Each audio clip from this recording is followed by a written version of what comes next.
So if you are going to create an online telemedicine practice, and when I mean online telemedicine is in you're only online and it's you and it's a brand and it's Mohammed Ashori MD. I don't know if I'd use Mohammed, but Dr. Mo maybe.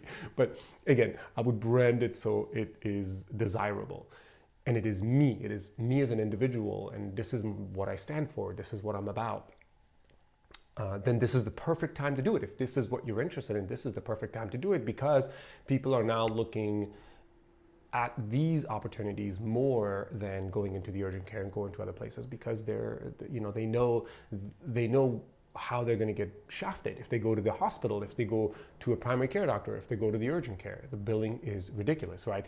In this day and age, when you have the ACA or and you have an insurance plan, and then all of a sudden your in-network HMO doctor sends you to an out-of-network lab by mistake because they don't know any better. I don't know what the fuck in-network outwork was just even a few years ago. But I refer you to this lab and I say, yeah, it's right next to your house. You go do the lab. Well, now you're paying out-of-network $200 minimum for your labs, right? Even if the labs cost you like $150, you're gonna have to pay that $200 to the non-network, the lab fee. It's ridiculous. It's absolutely ridiculous.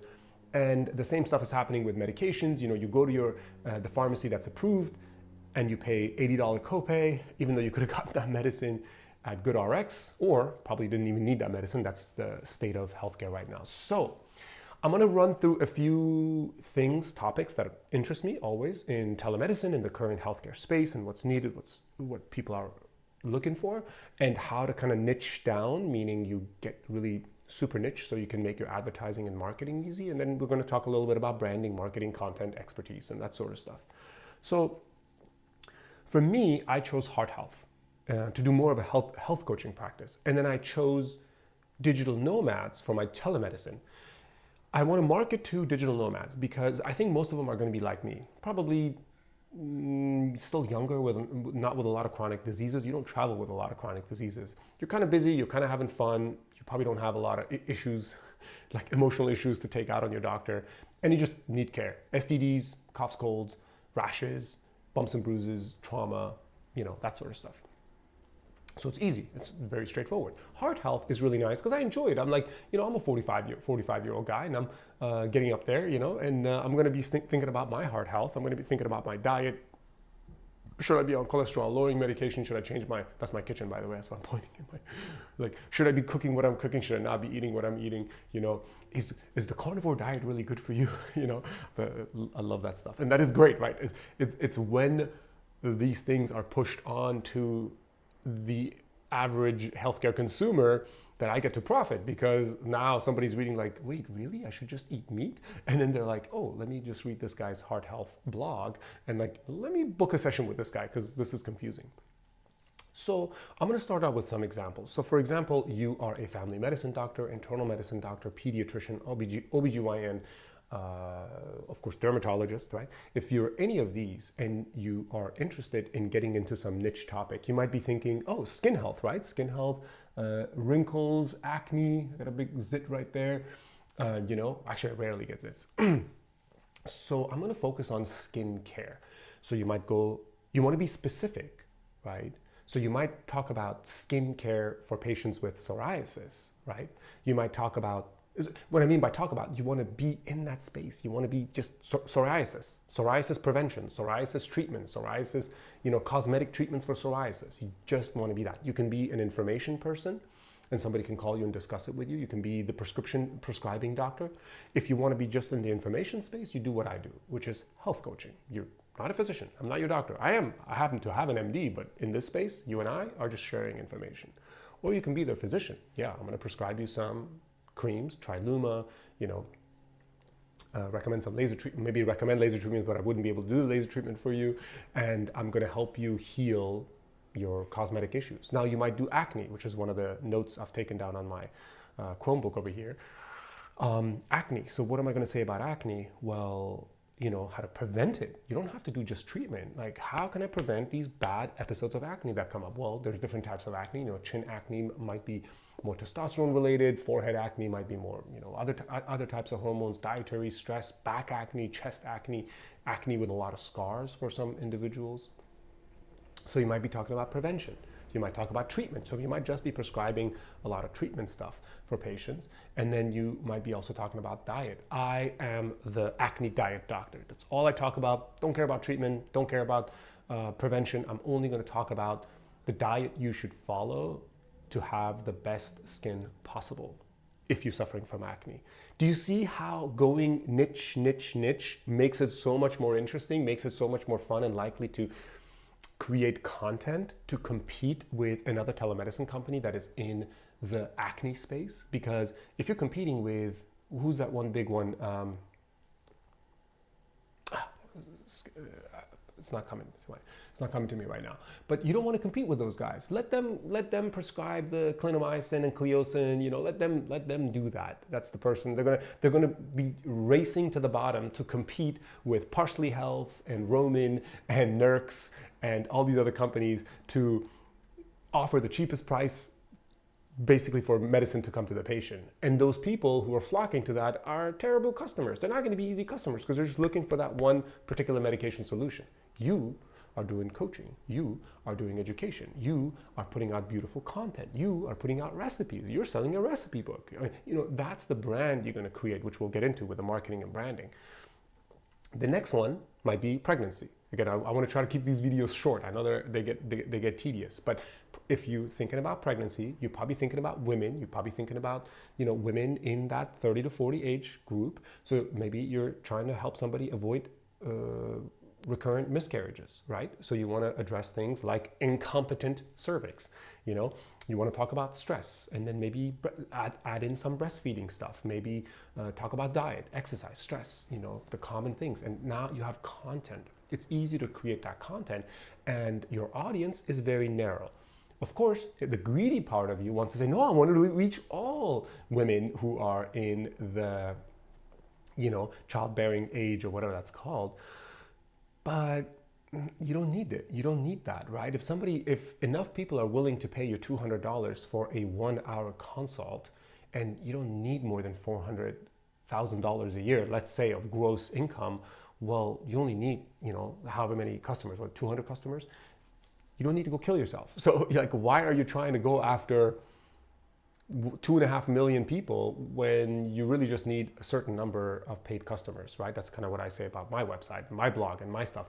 I don't have a lot of followers. I don't have a lot of people who subscribe to me. You are in the minority. You're in the very minority if you're listening to me, even out of the 750,000 physicians who are licensed in the US. But I don't care about that because I care about those of you guys who are paying me money to consult with me or buy my products and etc. The next one, keeping in that theme, is fertility. So what can I talk about in fertility? I can be really broad. Now I got to compete with the fertility specialists, again, Roman and Nurx. Or I can get kind of niche. We're only going to talk about diet in fertility. How does diet affect fertility? I'm not going to talk about stress. I'm not going to talk about sleep. Just diet. Only diet. Nothing else. Diet. Functional medicine, functional diet, functional approach to diet, diet for people with allergies, a specific diet, whatever you can think of. You can create tons of stuff around that. And again, you could be a dietitian who's listening to me doing this, but again, my content's mostly for physicians.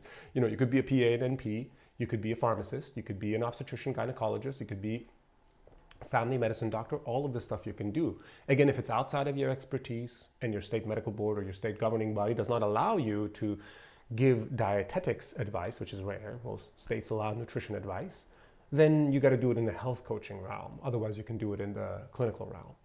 So maybe I'm talking about improving your fertility. I'm only want to focus on the baseline fertility that you have, how to bump it up a notch. Then I can bring in a lot of other stuff, right? But I'm not talking about medicines. I'm not prescribing medicine. Maybe you want to do that. Again, you'd be competing with other people, and I would stay out of that competition. Maybe you're talking about natural birth control, right? There's fertility and somebody wants a natural fertility method. What is it? That book I talked about in my podcast, but it was great for natural fertility method. Family planning. Obesity. Do you want to be in the obesity space and prescribe people medications? No, because everybody's doing that, and the person you're going to get is not the person you want. That's going to be a really difficult customer, and it's the race to zero. What you want is the person who is suffering from obesity and they want to understand maybe their risk factors. Like, okay, my body mass index is 25. Am I going to die? Am I going to get a heart attack? Like, what's my body mass index? I'm probably like 23, give or take. Am I undernourished? Am I too skinny?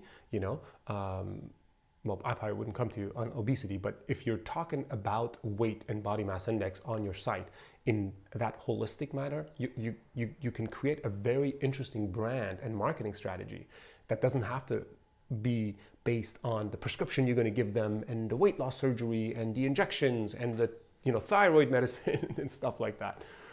So you can talk about body positivity, right? You can include a lot of body positivity in there. You can focus on pediatric patients, right? You can do obesity only for pediatrics. That's really unique, and that's really not done, right? Because everybody's afraid to do it. Like, the big corporations are not going to go do that because it's too risky. They're not going to venture into that space. And if you venture into that space and you're genuine and you present yourself well, you can talk to the family. Maybe you have experience because you have kids. I don't have kids, so for me that space would be as fucking foreign as not cursing.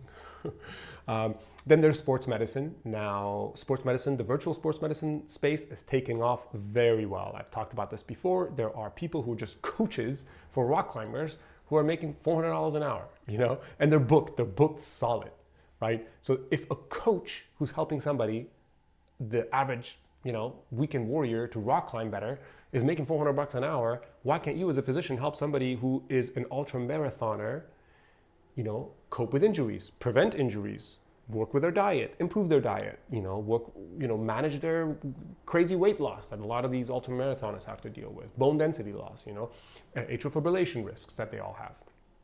How can you work on that? Again, niche. So we're almost done. The next, probably going to be a 20-minute video. The next 4 things I'm going to talk about quickly is the branding, the marketing, the content, and the expertise. To me, the branding is who are you, me, you, as in you, the physician who's doing this. Who are you? What are you about? How do you relate to this ultra marathoning? Are you an ultra marathoner? Are you a rock climber? Have you dealt with your own fertility stuff? That's the branding. That's who you are. That's what Roman and Nurx do, right? Nurx says we're all about women and women's health. They're reaching further now, but that's what they're about. And I love that. Actually love that companies are also embracing that. But that's your brand. What are you about? And people need to get to know you. If you're not comfortable with that, you can talk about just the brand itself, which is, let's say fertility coaching. You got to call it fertility coaching because not fertility coach. Like, I'm heart health coach. I'm the heart health coach, Dr. Muhammad Ashori. I exercise, I do this, I do that, I diet. And so that's my branding style. But that's the brand, that's what you're about. And your brand might include certain supplements that you use and recommend. Again, avoid selling it, because if you sell it and you're profiting from it, now you're getting into that territory. But maybe a book that you wrote, maybe a nutrition plan that you created, or custom nutrition plans that you create. That's the brand that you have. These are the things that you do. The marketing is the advertisement that you run, but to me, the biggest marketing strategy is to just write content, record content, create content.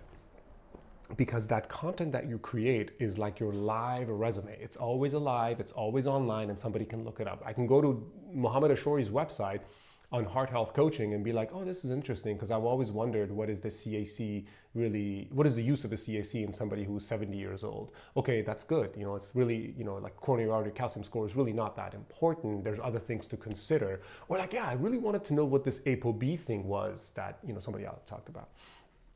So again, that's getting into the weeds for a lot of us, but you know what you need to write and create to attract the kind of person into your practice. Now you got to be careful, because I write a lot of stuff that's super nuanced and detailed, and I attract the wrong kind of people. So in fact, in this functional nutrition course that I'm taking, it's a 10-month course, I'm learning a lot about actually staying away from that and really focusing on the coaching part. So that's a whole other can of worms.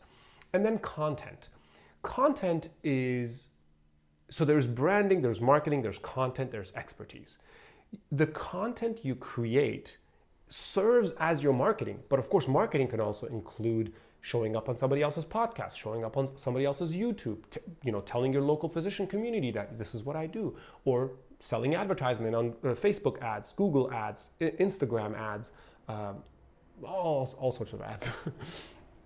That's marketing. But the content is what you talk about. That's what somebody's going to find you for. The content is the video you create. The content is the podcast episode you create. The content is the website that you have that should reflect the brand that you are, right? If my brand is fun and lighthearted, great. If I have pediatric obesity, I want it to be fun and lighthearted because I want to be able to see that the parent that I'm going to connect with their kid, and that it's not all doom and gloom with their kid being obese, and there are ways to, navigate that. And the last thing is expertise. Now, if you're an obstetrician, you're like, well, I don't know much about fertility. I mean, I do mostly gynecology now, and I do a lot of obstetric stuff, but I don't know much about fertility. I don't really do that in my practice. Well, guess what? You can learn that, right? It takes 2 minutes. Like, go online. Information is free. So it's the information age. All information is free. Now, no physician has monopoly on information anymore. That's long gone. But we do have a way of synthesizing it and making it concise, digesting it for the average consumer. And that's the expertise that you gain. I gain expertise. For example, I do coaching for physicians. I'm an expert in that now. Why? Because so many of you have shared your problems with me since 2016, right? Since 2016 until 2023, I've talked to God knows how many physicians who have shared their personal battles and struggles, and I've learned a lot from it, but I've also learned what to say to them. I've honed my skill. I've gotten feedback from them like, that wasn't helpful, or hey, this was really helpful, or I see them maybe come back to me and hire me again because they succeeded in this way and somebody didn't come back to me, and I'm like, oh, I wonder what happened to them. Let me check in with them. So that's the expertise. The expertise comes from doing it, right? The expertise comes from creating the content. The expertise comes from creating the brand and standing behind it. The expertise comes from just doing it day to day. So that's that. Niche telemedicine spaces and how to succeed in it, how to choose it, how to pick it. I hope this is helpful. If you guys have any questions, you can email me. All the links are below in the description. drmo@digitalnomadphysician.com. You can go to my website, digitalnomadphysician.com, top right, click on consulting if you want to chat with me. I'm still having, right now it's January 2023, my prices are incredible, $150 an hour. You can't beat that. You cannot beat that. My prices normally are $500 to $800. So I think it's a great time to get in and ask me a question. 100% money back guarantee. If you don't like if you don't like it, if you don't feel like you got a lot out of it, you get your money back. That's it, guys. Take care. Nope. Yes? Maybe?